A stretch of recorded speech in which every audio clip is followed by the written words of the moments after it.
This is the morning brief from the Economic Times. Hello. Operators' bane and consumers' boon. This should be the tagline of India's telecom tariff story today, where consumers are rejoicing the world's cheapest price plans and data packs. But an operator like Vodafone Idea is finding it difficult to sustain against immense pressure from rivals Airtel and Reliance Jio. In fact, for many of us, the days of expensive mobile bills are folklore.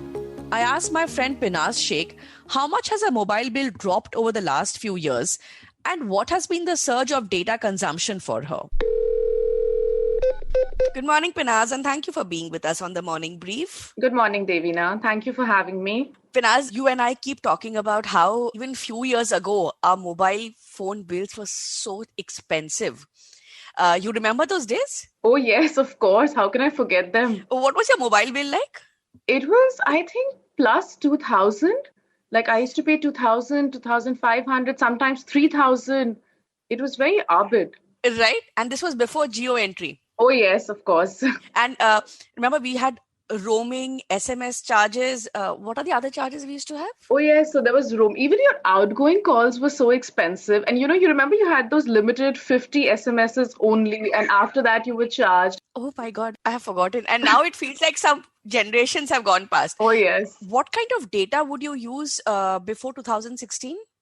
Barely any data. Like I would just make phone calls or send SMSs from my phone. So the data was extremely limited. It's the data that I use now, which is like I'm on the phone all the time at this point of time. What is it like to have a mobile phone with tariff plan and unlimited data? What do you do? Oh my God, it feels like freedom. I watch Netflix, I am on Instagram, I watch a lot of YouTube videos. So I'm literally on the phone all the time. And work happens on phone as well. So I don't think we ever bothered about data now, like after 2016, like you said, because it just feels it's free. My mobile bill is barely anything these days.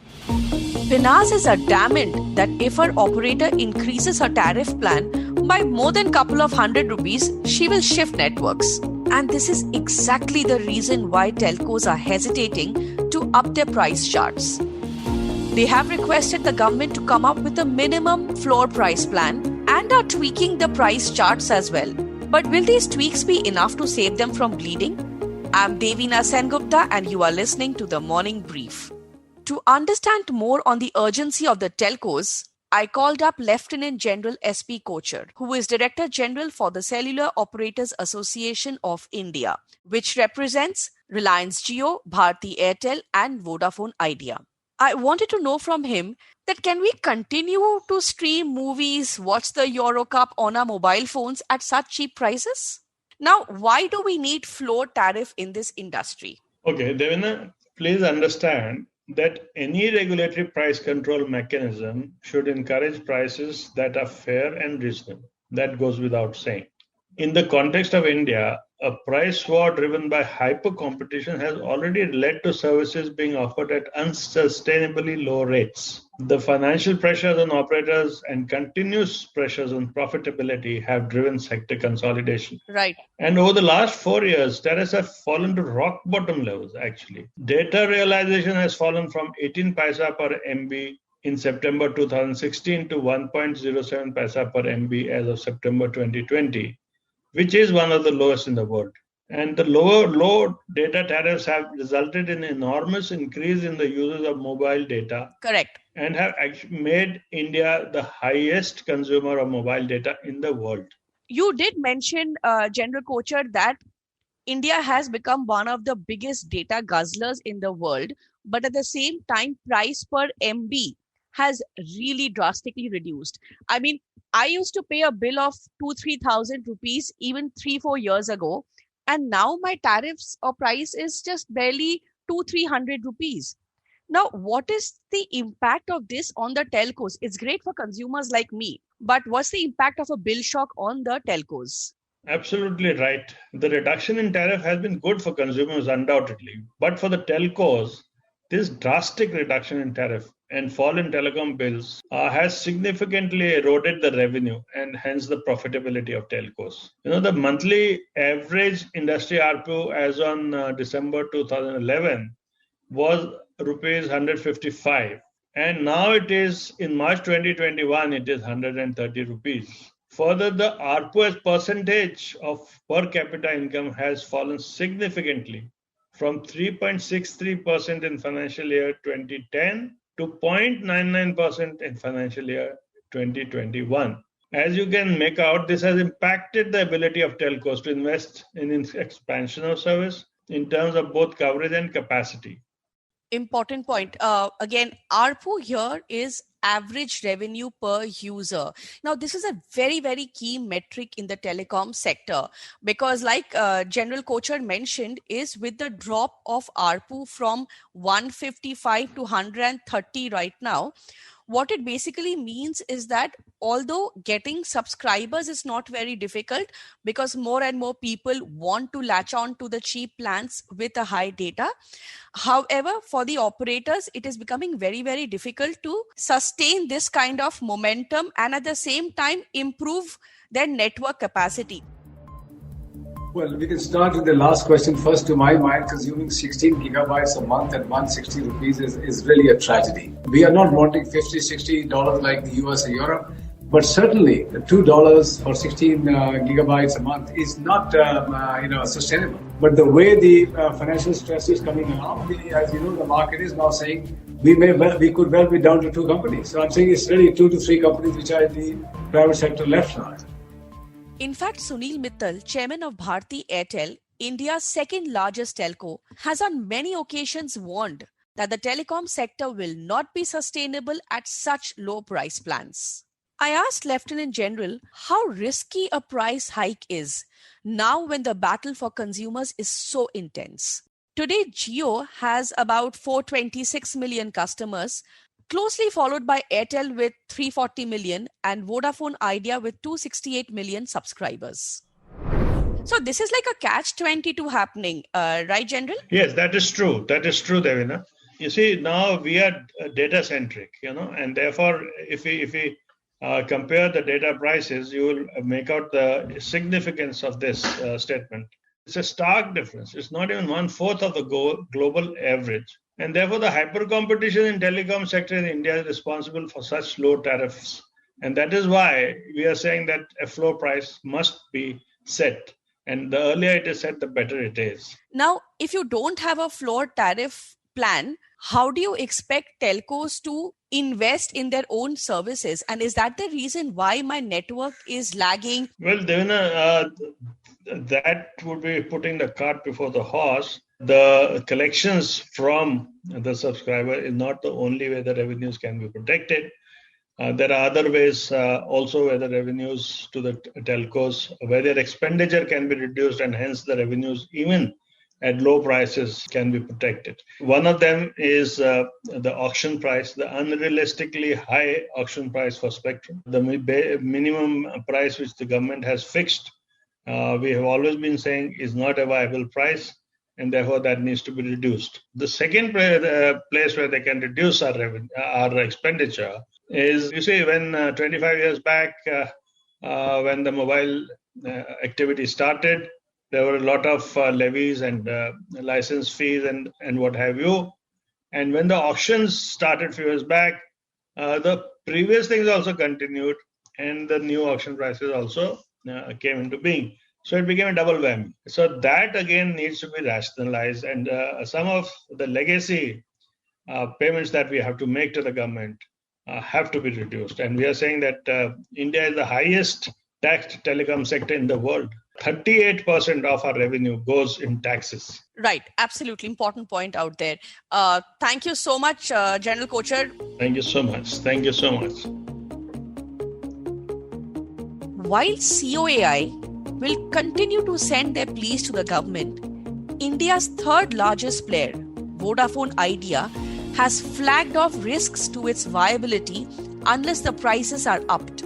It has written to the telecom department that unless consumer tariffs are increased, health of the industry will not improve. This sentiment was reiterated by Vodafone Idea's MD and CEO, Ravinder Thakkar, who told analysts recently, and I quote, "As has been mentioned by me many times before, as well as several of the industry players, this is the problem in this sector today. That is pricing. The pricing is much lower than it needs to be." I spoke to Prashant Singhal, Emerging Markets TMT Leader for EY, on how India can hope to enter 5G, become a global player in the telecom sector when its health is so weak. Hi, Prashant. Yeah, morning. Hi, morning, Devina. Prashant, if you just help the listeners with a bird's eye view on why this urgent need for a tariff hike. Have you seen this kind of urgency before? Yeah, I think, if you just look at the last few years in the telecom sector, I think the tariffs have always gone down, and right from the beginning, right from the time the sector got liberalized, more and more operators came in, and then we became lesser operators, but the tariffs have never gone up. The tariffs have always gone south, barring December 2019 when the tariffs marginally went up. I think the economics and the overall economics of the industry and the financial stress in the industry, I think, is not is completely known, is not hidden from anywhere. I think the industry has got a fairly large amount of debt sitting. There's a lot of spectrum debt. There's bank debt on the balance sheets of the operators. The margins that are being made are not sufficient for the sector to reinvest or continuously invest. We all know that telecoms is a capital intensive sector. You need to incur capex every year, and the capex is almost 50% of the revenues. Typically, if you look at even the global standards, on a $1 trillion industry, you have almost $300 billion of capex every year. So that's what creates an urgency in terms of making sure that the sector is viable. Right. But Prashant, how does it work globally? I mean, how do the global telcos manage to sustain themselves without offering such cheap tariffs? So a few points on globally what's happening and how are they able to sustain. I think it's India, one, is a large population. I don't think that the tariffs in India can be compared to the tariffs globally. So if you look at the data of 230 countries globally, India would be one of the lowest. It'll be in the lowest percentile when it comes to tariffs. Based on the size of population, based on the per capita income, we obviously need to have our tariffs low as compared to global markets. How low is the question, right? So if you were to see what's happening in the US, UK, Malaysia, Brazil, the numbers there, UK is almost $1.4 a GB. Saudi Arabia is $1.5 a GB. Philippines, which is supposedly an emerging market, is closer to $1 a GB. India is sitting at 10 to 12 cents. So I think what happened in India is big competition. I think we all know that 4G came in. It came in with a lot of market disruption, which in today's scenario is very good, because in the pandemic, because people have got smartphones, people can communicate, people can connect and link. That's great. But at some point in time, the tariffs have to really go up. And maybe that's one of the reasons why today India is one of the largest startup economy, right? If you look at all the e-commerce companies or consumer tech, as we call it, that's booming. And the reason why it's booming is because of the lowest tariffs that India has and the ability of people to transact on mobile. But what it's doing on the other side is that the companies which are providing it and the infrastructure which is being provided, is that good enough and robust enough because of the investments not being there? For the consumers right now, people on postpaid are paying a bill of 400, 500 rupees only from 2,000-3,000 earlier. How do you estimate the telcos tweaking in the plans? When you mentioned 2019 hike, the hikes were just about 20-25% at the most. And that too, Jio did offer the cheaper price hike. Yeah, so I think, Devina, this would really happen in small steps. Obviously, there may be a hike on the baseline tariff. I think that is a must which should happen. And then based on the usage analysis, you try to restrict the usage based on what your usage is within the various plans, as against offering data which may not be used or maybe wasted by a lot of people. So you may have a plan of 10 GB or an unlimited data plan, but your usage may be just about 30 GB or 20 GB a month, right? But when you put your network and you plan your capex as if I'm going to use 40 GB, and that's the reason why the investments are higher. So you need to possibly restrict the amount of GBs. You need to reduce the validity period. You need to do small tweaks. And you need to increase the headline tariffs, right? In order to make sure that the realization per GB goes up, the ARPUs have to go up. So the headline tariffs will drive the ARPU, and the headline tariffs in whichever form, or baseline tariffs in whichever forms, has to grow to get us to an ARPU of maybe 250, 300 for the overall sector to be sustainable. Are we heading towards a duopoly? Is there any such fear? I really can't comment on that. All I can say is that if I look at globally, every market globally where the telcos run and operate has typically got 3 to 4 telecom operators. There will always be, a market leader in that. There will be, a challenger, and then there will be a third operator. So if you were to look at US, you were to look at, and I'm just talking about large operations, large markets, whether it's US, whether it's Russia, whether it's, Brazil or Latin America, wherever you'll find, and China, of course, though China is largely state-run telcos. But wherever you go, you'll find at least 3 operators. And I think that in India also, it is going to be 3 operators. It's I think everybody needs to increase tariffs. I don't think that there's one which will not. And there's a space for everyone in the market. There will be a market leader, and there is a market leader. There will be a second player, and there will be a third player, and we also have a fourth player in India. So we will see India to continue to have that market structure as far as I'm concerned. My final question to you, Prashant, is from an industry expert's point of view, what should the government do right now? I mean, government has opened up consultations on floor tariff plans, but no conclusion has come out of it yet. Can or should the government right now step in and say, you know what, this industry needs help? I mean, that's what we need to do. I mean, I think we've done a phenomenal job when it came to 4G growth over the last maybe 4 or 5 years. I think India has seen unprecedented 4G growth. And as I mentioned earlier, if we didn't have smartphones and if we didn't have the connectivity and we didn't have 4G to the extent that it's now penetrated, and we didn't have smartphones, I think we would have failed ourselves in the pandemic, which is phenomenal. But I think now it's time for all the stakeholders in the industry, whether it's the operators, the government, the regulator, everybody needs to come together.